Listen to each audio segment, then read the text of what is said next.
আসসালামু আলাইকুম। ফাইনালি তোমাদের এসএসসি ২০২৬ সালের পরীক্ষার রুটিন প্রকাশ হয়ে গেল। পরীক্ষা শুরু ২১ তারিখ থেকে। পরীক্ষা শুরুর সময় সকাল ১০টা।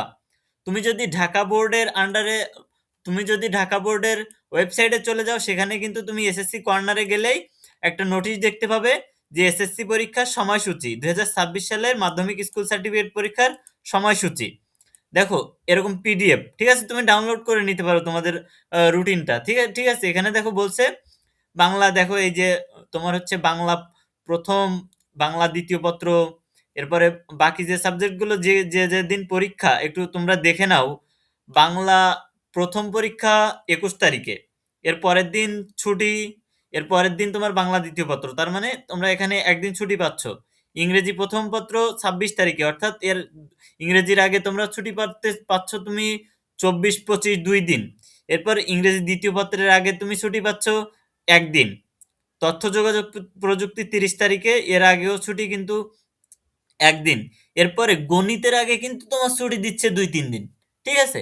এবার কারণ হচ্ছে গণিতটা একটু অনেকের কাছে কঠিন লাগে, এই কারণে গণিতটা একটু তোমার হচ্ছে ২-৩ দিন ধরে এটার হচ্ছে ছুটি দিচ্ছে আরকি এর আগে।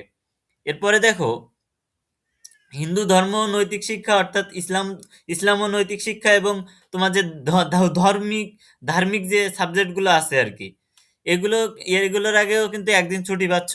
পদার্থবিজ্ঞান, বাংলাদেশ ইতিহাস ও বিশ্ব সভ্যতা, ফিন্যান্স ও ব্যাংকিং এর আগেও কিন্তু ২ দিন ছুটি দিচ্ছে। ভূগোল ও পরিবেশ ১১ তারিখে পরীক্ষা। বাকি যে কৃষি শিক্ষা, আরবি, সংস্কৃতি, পালি যাদের আছে, চারুকলা ১২ তারিখে। এর আগেও ছুটি নাই, এর আগে ছুটি নাই। হিসাব বিজ্ঞান হচ্ছে ১৩ তারিখে, ছুটি নাই। রসায়ন, পৌরনীতি, ব্যবসায় উদ্যোগের আগেও কিন্তু রসায়ন তত্ত্বীয়, এটা কিন্তু এর আগে কিন্তু ছুটি নাই একদিনও। উচ্চতর গণিত তত্ত্বীয়, এর এর আগে কিন্তু ছুটি ২ থেকে ৩ দিন। জীববিজ্ঞান তত্ত্বীয়, এর আগে ছুটি ২ দিন। ঠিক আছে? দেখো, ফাইনালি কিন্তু তোমাদের এই যে পরীক্ষার সময়সূচি ঘোষণা করে দিল। ঠিক আছে? তো অনেকদিন ধরেই স্টুডেন্টরা একটা ভুগতেছিল যে আমাদের কবে পরীক্ষা হইতে পারে, এরকম একটা বিষয়ের তাদের ভিতরে, মনের ভিতরে তাদের খেলতেছিল যে কবে পরীক্ষা হবে, এখনো ডেট দিচ্ছে না। অবশেষে কিন্তু ফাইনালি তোমাদের রুটিনটা প্রকাশ করেই দিল। তো হাতে আছে এখনো, যেহেতু এপ্রিল মাসের ২১ তারিখে পরীক্ষা, হাতে এখনো ২.৫ মাস প্লাস টাইম।